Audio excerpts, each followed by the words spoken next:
ഞാനിപ്പോൾ ഇവിടെ നിൽക്കുന്നത് AB മാർബിൾ പാലസിന്റെ ലൈവ് സെക്ഷനിലാണ്.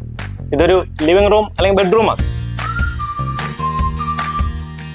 ഇതിനകത്ത് നമ്മുടെ 8x4 വലിയ ടൈലുകളാണ് യൂസ് ചെയ്യുന്നത്. ഇത്തരം ടൈലുകൾ വാളിലും യൂസ് ചെയ്യുമ്പോൾ ഉള്ള പ്രത്യേകത എന്ന് പറഞ്ഞാൽ നമുക്ക് ഒരുപാട് വേസ്റ്റേജ് കുറയും. അത് മാത്രമല്ല ജോയിന്റ് ഫ്രീ ആയിട്ട് നമുക്ക് അത് ചുവരുകൾക്ക് നല്ല ഭംഗിയും കിട്ടും. ചെറിയ ടൈലുകൾ ടോയ്ലറ്റിൽ യൂസ് ചെയ്യുന്ന കാലം കഴിഞ്ഞു. ഇതുപോലുള്ള വലിയ ടൈലുകളാണ് ഇപ്പോൾ ടോയ്ലറ്റിൽ യൂസ് ചെയ്യുന്നത്.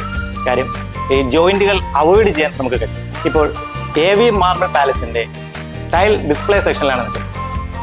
ടൈൽ ഇങ്ങനെ വെർട്ടിക്കലായിട്ട് ഡിസ്പ്ലേ ചെയ്യുമ്പോൾ കസ്റ്റമറിന് വാളിൽ ഇതെങ്ങനെ ഫീൽ ചെയ്യുന്നു.